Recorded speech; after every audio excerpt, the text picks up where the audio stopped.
I think we can all agree that 2020 has been the year of the learning curve.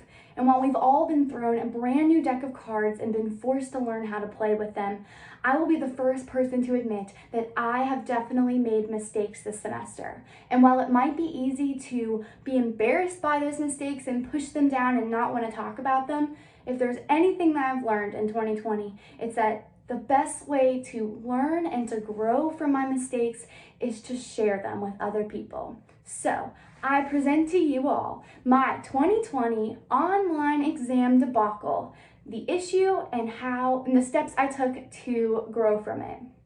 So the issue at hand was this one particular class that I'll share with you all about was business ethics. Business ethics I thought was going to be a cakewalk. I thought it was going to be a breeze. Well, it turns out that basically how the class was going to work is that it was going to be made up of an exam every single week. And that's all it was going to be.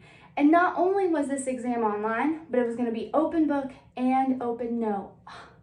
I was so excited to hear about this. I thought that I wasn't going to have to worry about this class at all and that it was going to be a breeze. I was wrong. I went into the first exam, took it, and got a 60. I went, maybe it was just a fluke.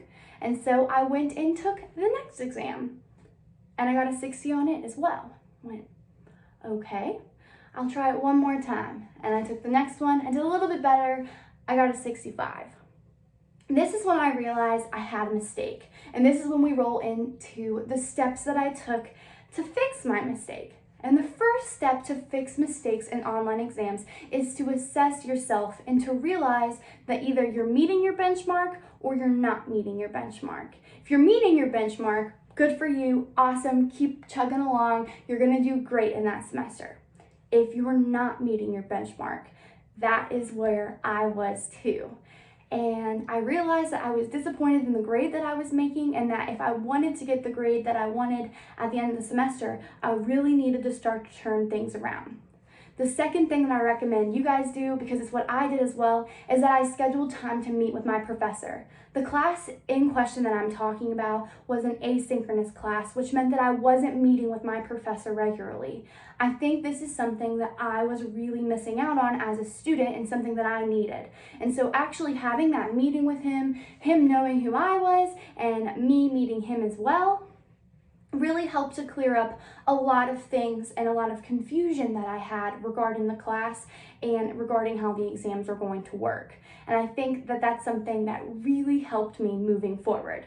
The third thing that I did, which was made a huge difference for me, was that I started taking handwritten notes. I think in 2020, it is really easy for us to just copy and paste notes, put it in a Word document, print it out, maybe highlight it. But for me, at least in my situation, I needed something a little bit more than that. Not only did I handwrite every single note given in the PowerPoint, but I said it out loud to go along with it. It was like I was giving my own little lecture in my own little class to just myself. And that really, really worked for me. The fourth thing that I recommend every single person do, we buy expensive textbooks, but we don't even bother to open them. And that was the case for me. I had bought this textbook for this class, but I hadn't bothered to read it at all. And it turns out that a lot of the questions on the exam were questions from the book that I didn't even bother to look at. Read the book, take the time to really experience what the professor wanted the class to be like through the book. And I think you'll find a lot of success in that. In conclusion, I went on and I took these steps that I just presented to you. My next test, I got an 85. The following test, I got a 90. And every test after that, I've gotten 100 and sometimes even above 100. It really comes down to realizing that it's okay to be in a pickle. It's okay to realize that you're not doing where you need to be, where you want to be doing and where you need to be doing, and to step in, to be proactive and to fix it. We are living in a world that's constantly changing and that's constantly evolving, and it's hard for us to keep up sometimes. Be patient with yourself, be patient with your professors, and take time to really figure out what's best for you in this time and what's going to be the best way for you to succeed with all this. I hope you all stay safe, and let's go Mountaineers. Thank you so much.